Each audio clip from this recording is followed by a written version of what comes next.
Hey everyone, I'm Ryan the Hedgehog, and today I'd like to present you with a discussion I haven't tried before. You ever notice how Sonic and his friends tend to get faster as more games release? I think it's important to recognize how Sonic's speed has improved over time, and how it now truly feels that Sonic is moving at his namesake speed. Before I begin, I'd like to shout out my fellow Sonic tubers, Meme Squid 64 and Amari Retro, whose channels will be in the video's description.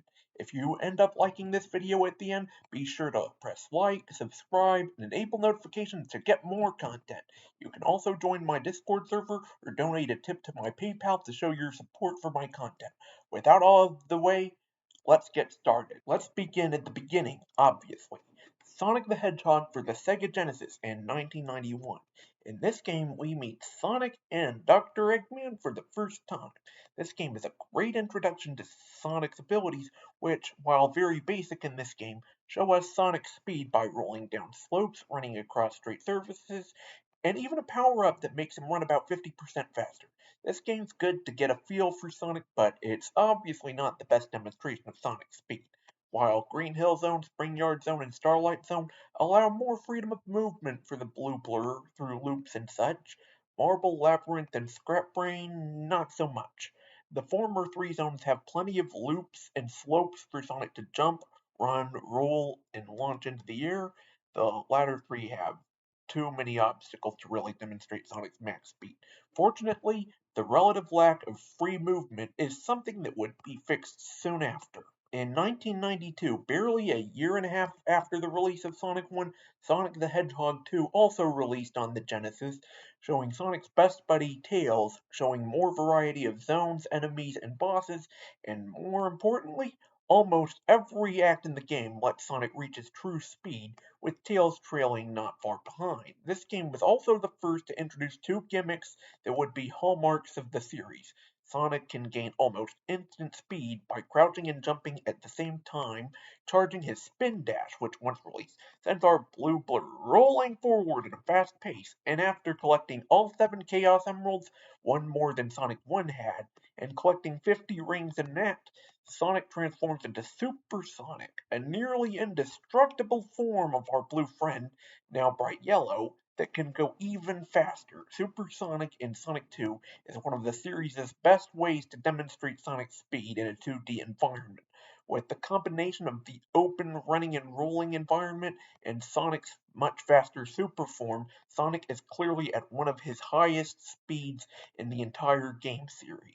In 1994, another year and a half later, we'd get Sonic 3, which introduced even more ways for Sonic to go fast, and not long after, Sonic and Knuckles, essentially a part 2 to Sonic 3, which enabled you to combine the two games to get the full Sonic 3 experience, with the added bonus of being able to upgrade the Chaos Emeralds to the Super Emeralds and allow Sonic to transform not only into Super Sonic, but Hypersonic, while about the same speed as Supersonic.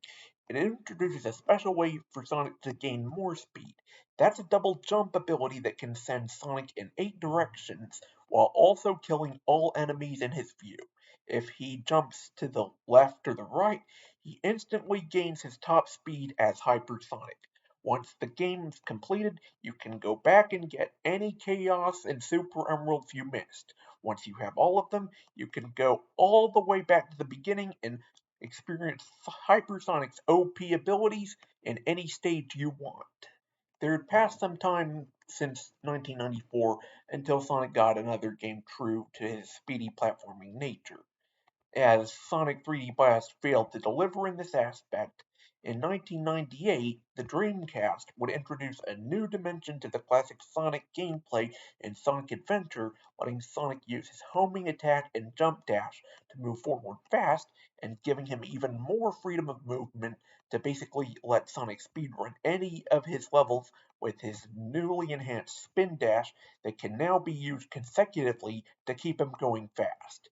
The vast freedom of movement Sonic gains from this 3D environment also lets him skip large sections of running if you're smart and skilled enough. Sonic also gains the light speed dash, which lets him move along trails of rings at breakneck speeds, though not really at light speed.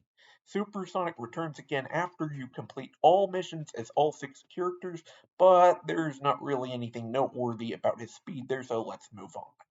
In 2001, Sonic Adventure would gain a sequel on both the Dreamcast and GameCube, and a new character to rival Sonic, Shadow the Hedgehog. Both Sonic and Shadow can run fast, spin dash, jump dash, homing attack, and blaze through rings like Sonic Adventure 1.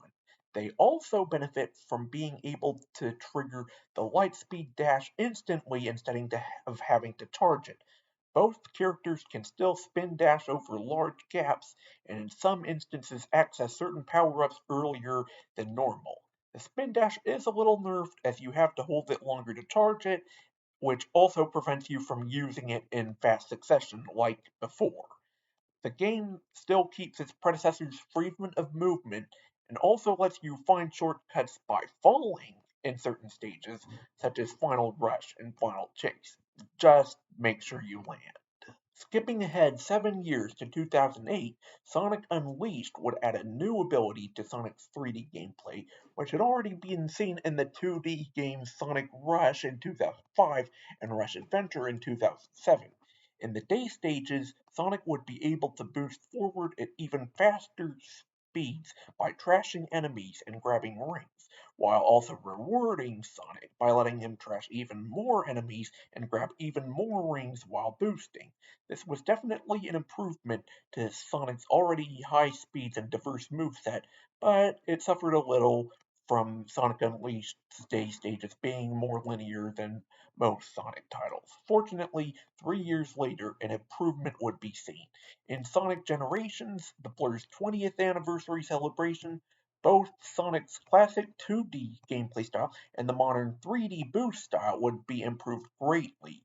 Classic Sonic would be able to use an even more powerful spin dash mapped to its own button, and modern Sonic would see faster boosting, more open 3D segments, and gain a full boost meter at the start of each stage. While the ability to boost is less of a reward when it comes at the beginning of a stage, what you can do with it is even more rewarding, as you can skip large areas of the stage just by boosting around them to get faster times.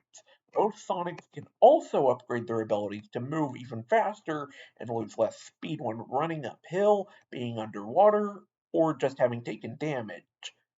The game has one of the best Sonic speed experiences in the entire series for both 2D and 3D gameplay. The last game I'd like to discuss is Sonic Mania, an homage to and an expansion of Sonic's 2D classic gameplay. You can play as Sonic, Tails, and Knuckles.